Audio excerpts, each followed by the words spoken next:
వచ్చిందండి. వచ్చి మా సమస్యలన్నీ కనుకో అడిగింది. మా ఇలాంటి సమస్యలన్నీ ఇంటికి చూపించాం. మమ్మల్ని అత్తుకుంది, మమ్మల్ని సెకండ్లు ఇచ్చింది, మమ్మల్ని అతుకుంది. తర్వాత ఏమేమి కావాలని అన్ని మీకు సరిపారం చేతానని చెప్పింది. కానీ ఎంపీ గారు వచ్చారు కదండి, రోడ్డు మీద ఆడాలందరూ గెలుచుకొట్టుగా వచ్చి కూర్చున్నామండి.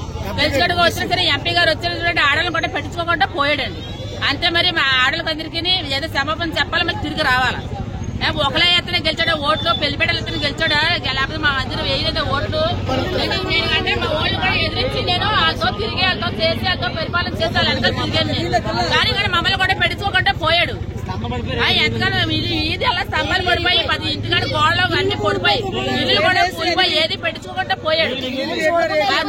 పెట్టించుకోవాలి ఇస్తే అందరికి మొత్తం ఉప్పాడంతా ఇమ్మనండి, లేకపోతే ఎవరికి ఇవ్వద్దు చెప్పాలి. మొత్తం మా ఓళ్ళు కూడా ఆ ఓళ్ళు 8 నెలలు బట్టి ఏళ్ళు కలగకుండా ఉండిపోయారు.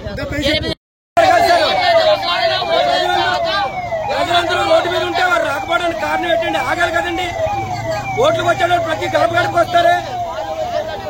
ఓట్లకు వచ్చేటప్పుడు అమ్మ నేను అలాగని చెప్తారే. ఈ రోజు మీరు అలాగ మాకు సేవలు చేయడానికి కదండి. ఓట్లు ఎందుకు అడుగుతున్నారు మీరు వచ్చి? ఇక్కడ ఏమో ఓటు వేయలేదా? ఓట్లు వేసే కదా, మేమందరం ఓట్లు వేస్తే కదా సార్ మీరు గెలిచారు. అంటే అది వచ్చాక వైఎస్ఆర్ పార్టీ అని మీరు ఏమైనా మాకు నావాళ్ళు ఎడుతున్నారా? ఏమైనా ఆనవాళ్ళు తెస్తున్నామండి మేము వైఎస్ఆర్ పార్టీ అని? ఏంటి మేము ఎవరు ఓట్లు అయితే గెలవలేదు సార్?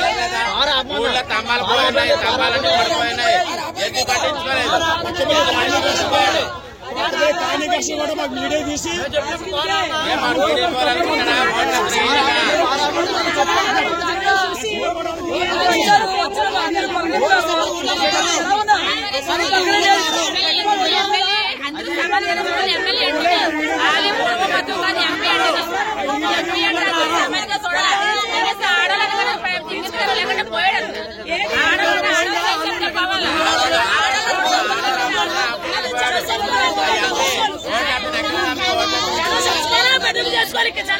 జనాన్ని తెలిసిపోతారు.